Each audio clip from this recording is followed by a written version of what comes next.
La loi du 80-20, c'est fini. La loi de Pareto, c'est fini. Voilà. C'est ce petit message que je dois te passer aujourd'hui.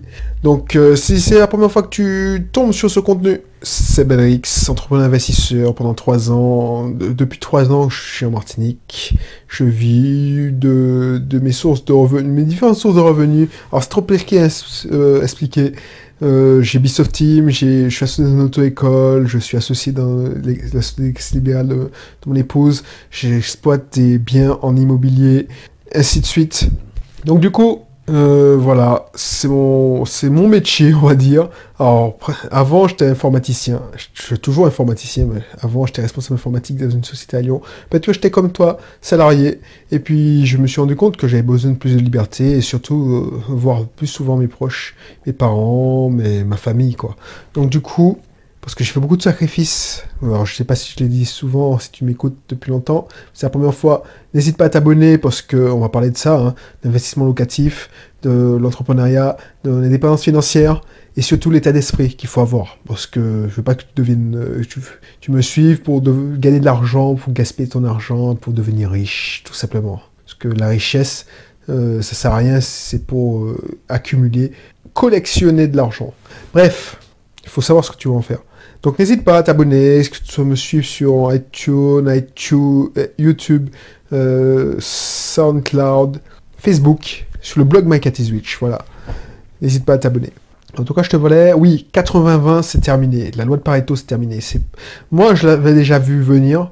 Et qu'est-ce qui a confirmé cette hypothèse, cette donnée, c'est Perry Marshall. Perry Marshall, lui qui a écrit le livre 80-20 Marketing.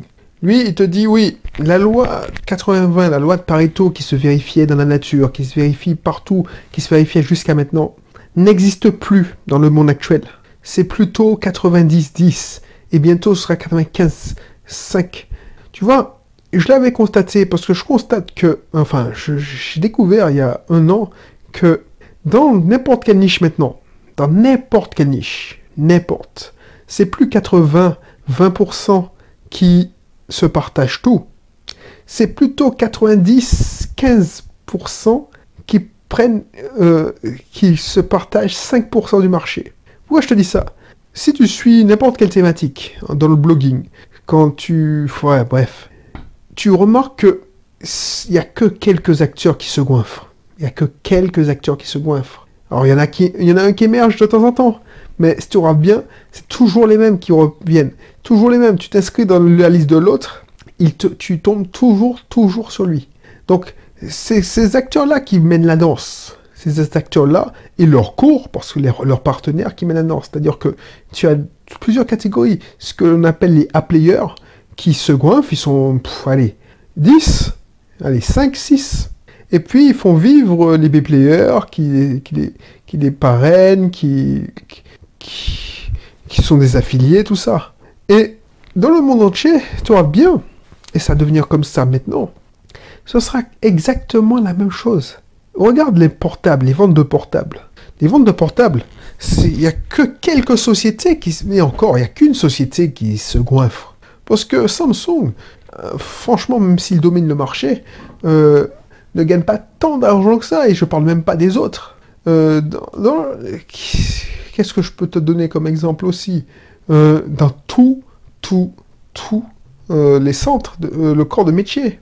Par exemple, je sais pas moi, dans les centres de remise en forme, de sport, il y a un gros player qui bouffe tout. Et tu vois, avant, c'était 20% des personnes qui concentraient 80% des richesses. Et maintenant, c'est 5% des gens qui concentrent 95% des richesses. Alors, je dis, j'ai pas la preuve de ce que j'avance, vraiment. C'est des stats qui sont sortis. Alors, pour l'instant, on te dit 90, 10% des personnes qui concentrent 90% des richesses, mais on est loin des 80-20. Un gars comme les gars qui possèdent Google, qui possèdent Amazon, qui possèdent Facebook, qui possèdent, alors j'ai oublié, Apple, concentrent, allez, 80%, 90% du marché. C'est ça que je te dis, la loi Pareto, elle a glissé, mais elle n'a pas glissé en mieux. Alors que si tu fais partie des 95%, tu crèves. Mais moi, je me demande comment on pourra tenir comme ça? Parce que si on commence à aspirer, si une partie seulement aspire et fait la pluie et le beau temps, je te parlais de Airbnb qui fait la pluie et le beau temps sur les locataires, enfin les bailleurs. Parce que là, pour moi, hein, je suis persuadé qu'on est dans une transition dans l'humanité. C'était l'ère de l'information. Tu vois, il y a des gens qui se goinfrent, qui sont devenus millionnaires parce qu'ils ont vendu des formations en ligne, l'ère de l'information, c'est les Google. Les gars, ils vendent pas de produits physiques, ils vendent des données. Donc ils vendent des informations. Apple, ils se goinfrent pas parce qu'ils vendent des iPhones. L'iPhone, c'est un épiphénomène. L'iPhone, c'est une façon de vendre iTunes, de vendre du contenu, de l'information, de la musique. Pourquoi ils ont acheté les casques? C'est pour justement te fidéliser, pour te maintenir dans leur sphère, dans leur écosystème. Même chose pour Amazon. Amazon, ils ont bien compris. Amazon font un virage différent. C'est-à-dire que ils ont tellement dominé la vente de livres qu'ils vendent des produits physiques parce que eux, ils ont une logistique. Mais leur fonds de commerce, pourquoi ils ont investi des milliards dans les Kindle, les liseuses? Parce qu'ils savaient très bien que ça leur reviendrait moins cher à terme de vendre des Kindle, des livres numériques. Ils vendent de l'information. Facebook, qu'est-ce qu'ils font, les Facebook? Ils vendent des informations. Les informations à des annonceurs qui payent à prix d'or des publicités ciblées. Donc c'est l'ère de l'information. Et l'ère de l'information, tu vois, tous les gros c'est des mecs qui pèsent des milliers. Regarde, je parle de Airbnb, mais Booking aussi. Les mecs, ils vendent des informations. Les informations, ils te donnent... ils achètent pas, ils font pas le produit, ils vendent pas le produit. C'est-à-dire que Airbnb n'achète pas beaucoup d'hôtels par rapport au nombre qu'ils ont en ligne. Ils vendent des informations. L'information d'une personne qui veut loger dans ton appartement. Tant que tu n'as pas payé, tu n'as pas accepté, tant qu'ils n'ont pas pris leur commission, toutes ces informations sont confidentielles. Enfin, ils essaient de la cacher. Tu vois ce que je veux dire? Et ça, au bout d'un moment, je trouve qu'il y aura une transition. C'est pas possible. Parce que si 95% des gens prennent 5% des miettes, ça va exploser. Je sais pas moi, si 5% des sociétés comme Uber, parce que voilà, je gueule sur les chauffeurs Uber, mais c'est parce qu'ils ont donné le pouvoir à ces gens, à Uber. Mais au bout d'un moment, et j'espère qu'ils vont le faire, s'ils vont dire, fuck off Uber, on travaille plus avec toi, on va créer notre propre structure, même si on n'aura pas de visibilité, on va créer notre propre plateforme, on va faire un système marketing, on va acheter à prix d'or, on va se mettre en coopérative, on va se mettre entre chauffeurs, on va créer notre propre application et on va faire de la publicité déjà dans le marché du pays et puis à l'aéroport pour les étrangers. Tu vois ce que je veux dire? Parce qu'au bout d'un moment, si on continue comme ça, et que les mentalités changent pas, c'est-à-dire qu'on devient... Parce que tout le monde dit, ouais, au bout d'un moment, tout le monde sera entrepreneur. Mais shit, c'est pas vrai, ça. C'est du bullshit. Parce que ce qu'ils espèrent, c'est que non seulement tu ne deviennes pas entrepreneur, parce qu'un entrepreneur veut garder le contrôle, c'est que tu deviennes un salarié indépendant. C'est ça qu'ils veulent. S'ils veulent pas, c'est leur intérêt, c'est pas que tu deviennes entrepreneur. Leur intérêt, c'est que tu sois salarié à ton compte, pour que qu'ils puissent te virer du jour au lendemain. C'est exactement ce qu'ils sont fait avec le modèle, je sais pas moi, moniteur indépendant. Ils veulent économiser, ils veulent que tu sois pas protégé avec le droit du travail. Ben voilà. Quand Airbnb commence à me dire oui, il faut que tu améliores ton logement, mais il me donne pas des fonds parce que voilà, tu es un entrepreneur, tu veux investir, tu veux améliorer ton logement, tu as un patron, tu as un gars qui travaille pour toi, tu dis bon, il faut que tu améliores ton produit, je peux entre partenaires, je peux t'aider à améliorer ton produit. Non, bullshit. Les mecs, ils mettent une pression totale. Ils te donnent pas de conseils. c'est des suggestions, mais c'est de la pression déguisée. Ils te donnent pas de conseils, ils te forment pas. Ils auraient pu offrir une formation, comment devenir un bon bailleur, comment faire monter le système, comment recevoir la personne. C'est pas tout le monde qui est censé savoir. Heureusement pour moi, il y a des gens comme moi qui essaient de te l'apprendre, ou tu l'apprends sur le tas. Mais franchement, et quand tu vois que 95% de ces gens-là, enfin, ces gens-là tiennent 95% des logements, donc ils asphyxient les petits hôtels, je participe à ça. Quand je vois que aucune structure hôtelière ne peut tenir en Martinique, toi aussi, consommateur, tu participes à ça. On scie la branche qu'on est assis dessus. Alors, je sais pas si c'est la bonne expression. Alors, pourquoi? Parce qu'on pense à son intérêt immédiat, à la gratification immédiate. Voilà, je suis sur Airbnb, c'est simple, je gagne de l'argent, boum. Mais voilà, l'intérêt commun n'est plus mis en avant. Donc, voilà, les chauffeurs Uber, on ne les entendait pas. Les mecs, c'est eux qui ont grévé. Quand les taxis grévaient contre les chauffeurs Uber, eh ben, les mecs, ils se disaient, ouais, les taxis, c'est des connards. Maintenant, c'est Uber qui est le connard. Mais bouge-toi. Ne reste pas un salarié indépendant. C'est comme les gars les livreurs, Deliveroo, tu sais, les cyclistes qui livraient la bouffe. Ben, tu vois, les restaurants qui participent à ça. Alors, je sais pas s'il y a le resto qui a été racheté par Just Eat et dans ce domaine-là, mais il y avait un gros... c'est vrai, je crois que c'est Deliveroo. Les mecs, ils inondaient le marché. C'est la même stratégie qu'Uber, c'est la même stratégie que Airbnb, tout ça. C'est-à-dire que pour s'implanter dans ce pays, ils payent bien grassement les livreurs, les cyclistes, parce qu'il y a un concurrent. Ils font les commissions pour les restaurants aussi. Alors, ils baissent leurs commissions, genre, c'est 2%, 3% au début. Donc toi, tu prends ça, c'est une aubaine. Franchement, tu as un besoin de relais de croissance, tu ne peux pas augmenter ton nombre de couverts parce que ton local est pas assez grand, tu vends des couverts à emporter. En plus, tu te fais même pas cher à organiser, il y a une structure qui gère pour ça pour toi. Il te fournit le livreur, tu prépares, tu sous-traites. Ben, c'est génial, tu fais pas l'effort. Sauf que tu n'es pas au contrôle. Tu as vendu ton âme au diable. Parce qu'au début, c'est intéressant, c'est vachement avantageux. Mais à mesure que l'aubaine commence à se savoir, ça commence à se savoir qu'il y a une nouvelle aubaine. Tu vois, c'est l'effet d'aubaine. Tes concurrents vont réagir. Et bien souvent, la majorité, au lieu de tirer les prix vers le haut et puis la qualité vers le haut, ils baissent la qualité et baissent les prix. Donc tu es obligé pour survivre, parce que le consommateur, ce qu'il veut, il y a certains consommateurs qui recherchent la qualité, mais la plupart, comme on est habitué à manger de la merde, on est habitué à manger, tu vois, McDonald's, c'est pas le meilleur hamburger, c'est que l'hamburger est la même qualité moyenne. Alors je l'aimais bien cette qualité moyenne. T'as pas de surprise.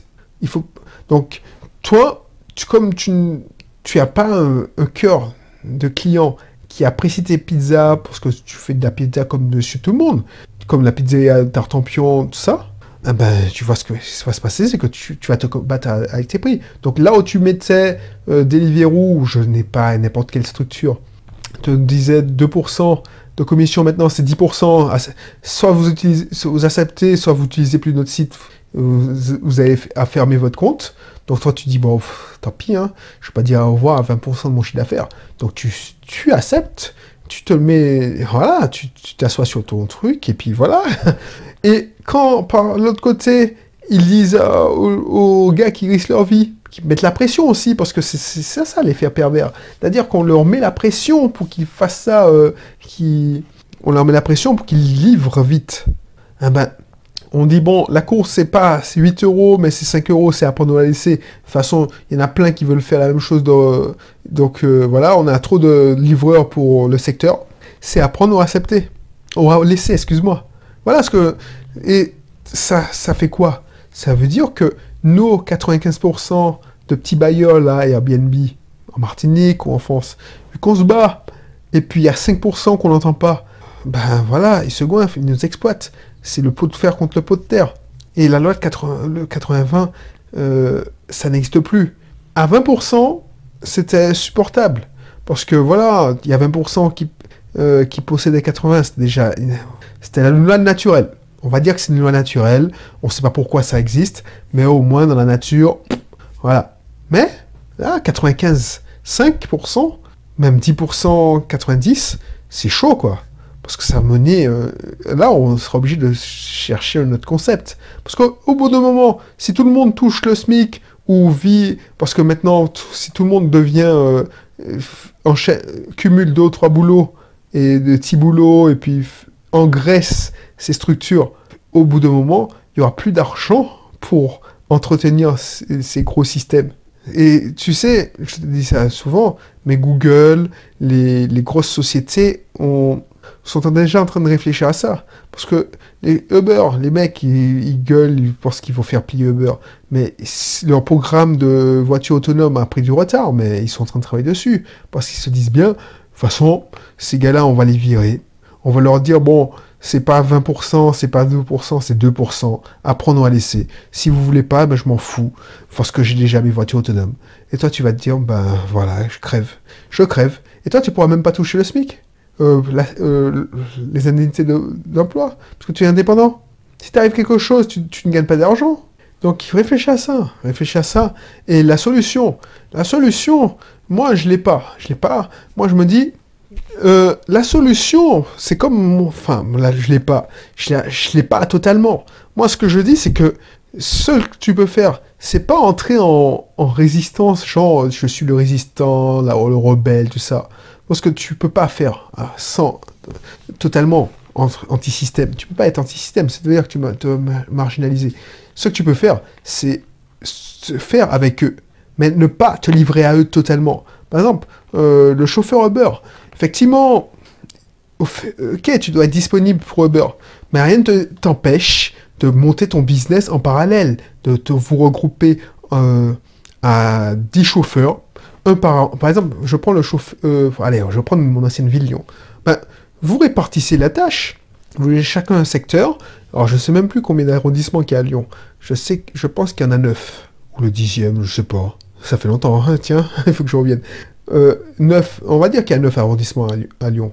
Ben, vous répartissez, vous êtes à 10 chauffeurs, ou 15 chauffeurs, vous regroupez, vous payez une société, ou même maintenant c'est facile de faire développer une application en ligne, vous faites du bouche-oreille, il n'y aura pas du boulot vers tout le monde, mais au bout d'un moment, vous allez avoir plus de... Parce que vous n'avez pas payé de commission pour la... Vous avez, je sais pas moi, vous avez votre propre application, vous créez votre réseau, il ne faut pas mettre ses œufs dans le même panier. Il faut créer des partenariats avec des entreprises. Enfin, il y a plein de solutions. Mais pas se livrer point et ménia. C'est une règle de base. Si on n'apprend pas cette règle de base, un entrepreneur a plusieurs clients, un entrepreneur a plusieurs partenaires, un entrepreneur... Non, ce que Uber veut, ce que Airbnb veut, c'est des salariés indépendants. Des boys à leur service, sans les mauvais côtés. Sans le risque d'aller au prud'homme, sans le risque de faire payer des indemnités de licenciement, sans le risque de... Non, les gars, ils te disent, ouais, si tu veux pas utiliser l'application, mais n'utilise pas. Bah, tu fais la même chose, tu les prends au mot. C'est ce que je te préconise. C'est pour ça que je te demande de t'inscrire dans un de mes cursus si ça t'intéresse d'investir ou d'entreprendre. Déjà, d'investir en immobilier. Moi, je me dis pas que je vais pas miser sur Airbnb. Ce serait du suicide. Enfin, ce serait totalement con. Ça me coûte rien. Le service ne me coûte rien. Donc, je laisse mon annonce, elle est déjà là. Sauf que je veux pas écouter leurs conneries quand ils me disent de donner des conseils pour justement augmenter leur rentabilité. Et puis, je mets pas mes yeux dans le même panier. Je diffuse sur plusieurs plateformes. Et j'ai surtout ma propre plateforme. Et qui me génère, 50% de mes réservations. Donc voilà, je m'en fous. Du jour au lendemain, le mec qui veut me déférencer ou me supprimer mon annonce, ben, il n'a qu'à le faire. Ça va me faire quoi? Allez, 10%, 20% de chiffre d'affaires en moins. Et encore, je vais rebondir. Mais je ne serais pas chialé, ouais, 80% de mes chiffres d'affaires dépendent de Airbnb ou de n'importe quelle plateforme. Toi aussi, tu es un entrepreneuriat.